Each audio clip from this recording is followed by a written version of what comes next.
Assalamualaikum warahmatullahi wabarakatuh. Perkenalkan, nama saya Esi Ramadanti, NIM 191212181 dari kelas 19 SI05. Di sini saya akan mempresentasikan tugas saya pada mata kuliah tugas proyek e-commerce. Di sini saya akan menjelaskan mengenai PowerPoint saya yang bertujuan tentang penjualan sayuran berbasis web dari toko usaha besar. Nah, pada PPT ini terdapat beberapa bagian yang akan dibahas. Yang pertama deskripsi web, yang kedua tabel analisis perbandingan, yang ketiga kebutuhan fungsional, yang keempat data flow diagram, yang kelima entity relationship diagram, dan yang keenam prototype. Untuk yang pertama itu deskripsi web. Deskripsi web ini nantinya akan berisikan mengenai deskripsi website dan alasan pembuatan website penjualan. Untuk pertama itu deskripsi website. Website adalah media yang sangat penting dalam memasarkan produk, apalagi pada saat sekarang orang-orang lebih memilih untuk berbelanja secara online menggunakan aplikasi dibandingkan datang langsung ke toko. Salah satu bidang website yang paling banyak digunakan masyarakat saat ini adalah website penjualan. Dari sekian banyaknya website, termasuk sampai punya website pendidikan, education, terus ada website juga tentang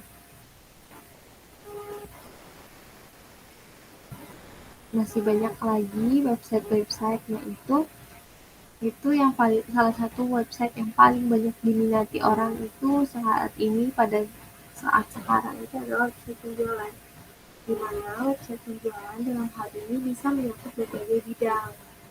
Salah satunya saya bahas ini yaitu saya ambil itu pada bidang penjualan. Sebenarnya penjualan di bidang penjualan. Di mana dengan adanya web ini, masyarakat dapat lebih mudah dalam hal atau melakukan aktivitas berbelanja dari baju sayuran, baju dapur, dan kebutuhan memasak lainnya. Web ini terdapat beberapa fitur-fitur yang disediakan, di mana web ini menyediakan fitur yang berfungsi untuk memudahkan konsumen dalam melakukan pembelian, pemesanan, dan transaksi pembayaran. Mungkin untuk lebih detailnya nanti ini bakalan dijelaskan pada pembahasan prototype.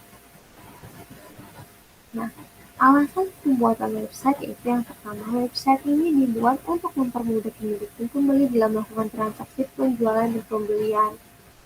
Di mana apabila saat ini berbelanja online, berbelanja menggunakan website itu dianggap lebih efektif dan efisien karena bisa dilakukan di mana saja dan kapan saja.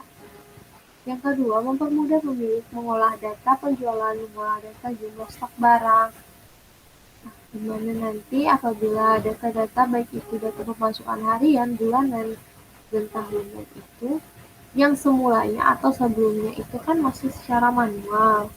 Nah, dan itu termasuk masih kurang efektif gitu, soalnya nanti takutnya ada beberapa data yang mungkin susah dicari dan mungkin sudah menumpuk sehingga tidak tahu lagi datanya gimana. Maka dari itu dengan pembuatan website ini atau sistem ini itu untuk mempermudah juga pemilik dalam mengolah penjualan. Nah, terus yang ketiga itu mempermudah pembelian melakukan pemesanan barang karena bisa dilakukan kapan saja dan di mana saja tanpa harus ke toko.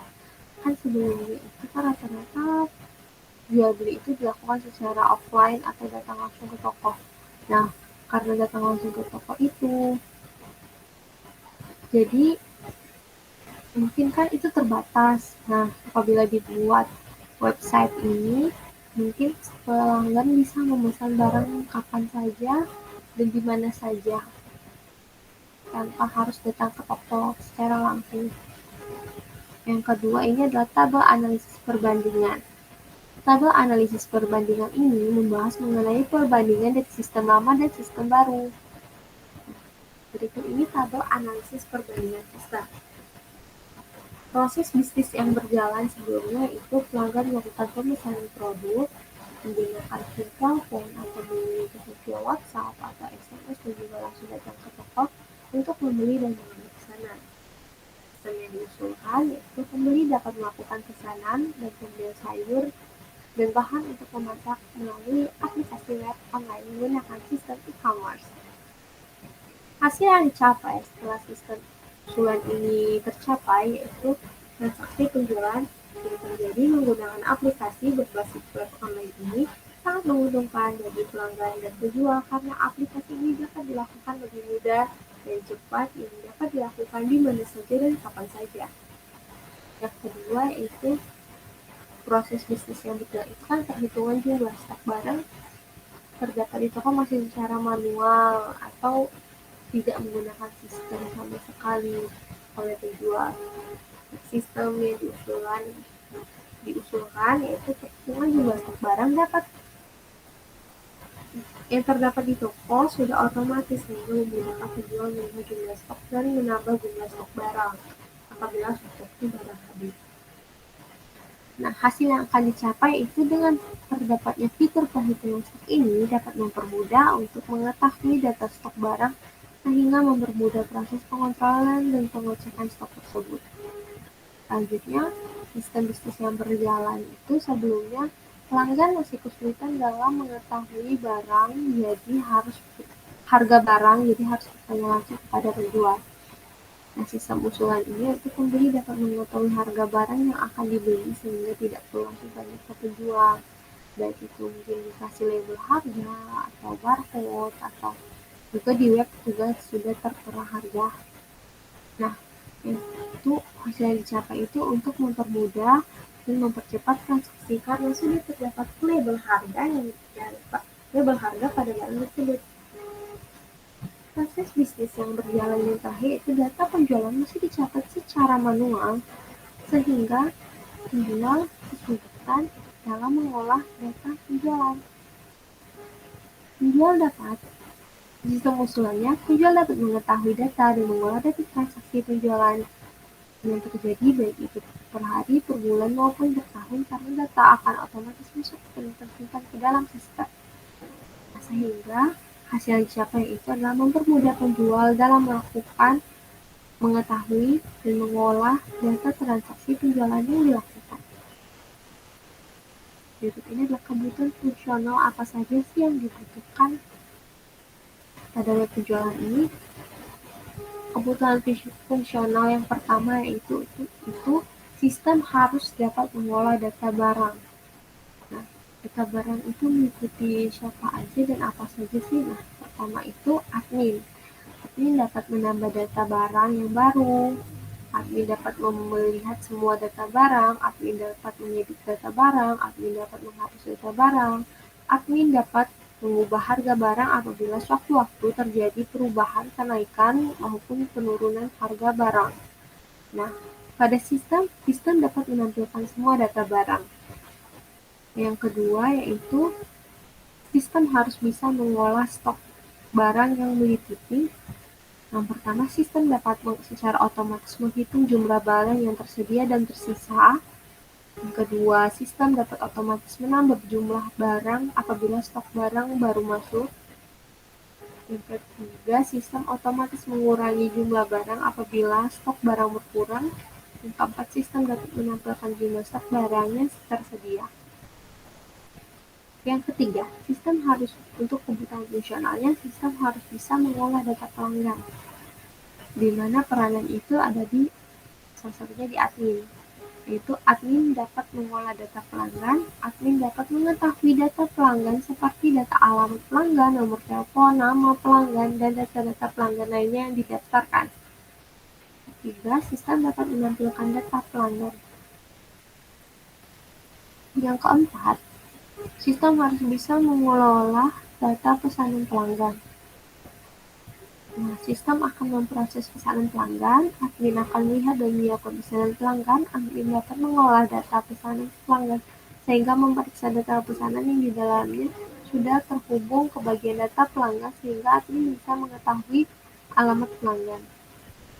Dan juga sistem dapat mengetahui pesanan pelanggan apakah akan diantar ke alamat atau pelanggan datang langsung ke toko. Yang keempat, data flow diagram. Ini akan menggambarkan DFG sistem pada web penjualan. Nah, di sini terdapat diagram konteks. Itu ada DFG level 0. Di mana ini terdapat pengguna dan admin. pengguna dapat itu validasi pendaftaran, info data barang, info konfirmasi pembayaran, data pembeli, data pembelian, data konfirmasi pembayaran, info pemesanan. Dan admin menerima laporan penjualan dan mengolah data barang, data kategori, dan data PIN. Nah, berikut ini gambaran di FD level 1-nya. Di mana admin itu bisa mengelola data admin, data barang, dan data kategori. Oh, ini tadi ini data barang, ini data kategori ya. Ini kebalik. Nah, setelah itu ini juga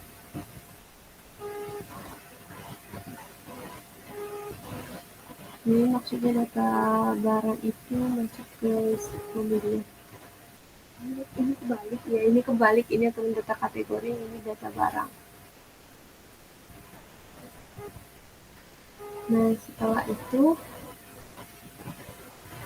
untuk yang tertentu kalau data yang kedua registrasi, di mana pengguna dapat melakukan registrasi terus data pembeli dan barangnya itu kurang lebih seperti ini. Selanjutnya ini untuk DFD level 2 proses 1, level 2 proses 2, dan level 2 proses 3. Selanjutnya ini DFD level 3 proses 1, level 3 proses 2, dan level 3 proses 3. Selanjutnya kita di Entity Relationship Diagram menggambarkan ERD pada web penjualan. Yang berikut ini adalah ERD-nya, di mana admin akan mengelola pesanan. Nah, pengguna melakukan pemesanan. Dari pesanan ini dilakukan lagi pembayaran, dan pesanan ini akan mendapatkan atau detail transaksi. Barang memiliki pesanan memiliki barang masuk ke detail transaksi juga. Di sini dari admin ke pesanan itu one to monthly. Di sini pesanan ke barang one to many. Satu untuk banyak. Nah, dari pesanan ke pembayaran itu satu untuk satu. Terus untuk pesanan ke detail transaksi juga satu pesanan memberikan satu detail transaksi, dan banyak barang diberikan satu detail transaksi, masuk ke satu detail transaksi. Kurang lebih seperti ini gambarannya. Nah, selanjutnya prototype, yaitu menggambarkan rancangan gambaran web penjualan. Nah, berikut ini adalah prototype-nya. Yang pertama, itu adalah form login, di mana pengguna diminta untuk memasukkan username dan password dan mengklik tombol login. Setelah itu, apabila mereka tidak memiliki akun, mereka bisa create new account. Jadi, apabila username dan password diisi, contohnya seperti ini. Nah, setelah mengisi ini, mereka bisa mengklik tombol login. Masuk ke tombol login akan masuk ke dalam form atau dashboard. Nah, di sini terdapat beberapa button. Yang pertama ada button menu, button kategori, button search, ada keranjang belanja, ini count user. Nah, di sini juga terdapat iklan, nantinya akan diisi iklan. Nah, di sini nanti akan foto barang, di sini nama barang dan harga barang. Yang pertama, apabila mengklik tombol kategori, tombol menu akan seperti ini tombol kategori dulu tampilannya seperti ini. Bila mengklik tombol menu, tampilannya akan seperti ini. Di sini ada dashboard, kategori, belanja, akun, bantuan, logout, dan apabila klik ini nanti akan kembali lagi ke dashboard biasa. Nah, apabila kita klik gambar atau teks, kita bisa masuk ke detail barang. Dimana di tebalan terdapat gambar, nama barang, harga barang, jumlah deskripsi barang. Ini bisa klik back untuk kembali ke dashboard dan add cart untuk cek keranjang belanja. Ini untuk masuk sini bisa menggunakan add cart tadi atau memilih belanja yang di dan tombol check out.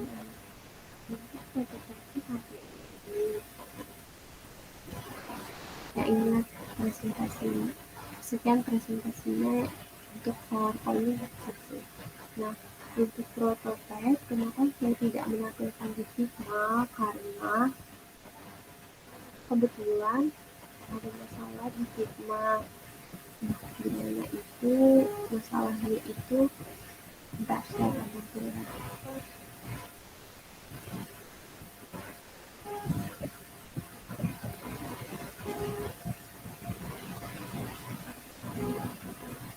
Untuk masalah yang saya dapat di Figma itu seperti ini. Saya sudah membuat prototipe-nya seperti pada seperti ini kan. Tapi ketika saya running, ketika di running itu gambarnya patah-patah. Saya belum tahu ini kesalahan gue. Makanya saya tidak menggunakan ini untuk running. Sekian presentasi dari saya ucapkan terima kasih dan saya tutup. Wabillahi taufiq wal hidayah. Wassalamualaikum warahmatullahi wabarakatuh.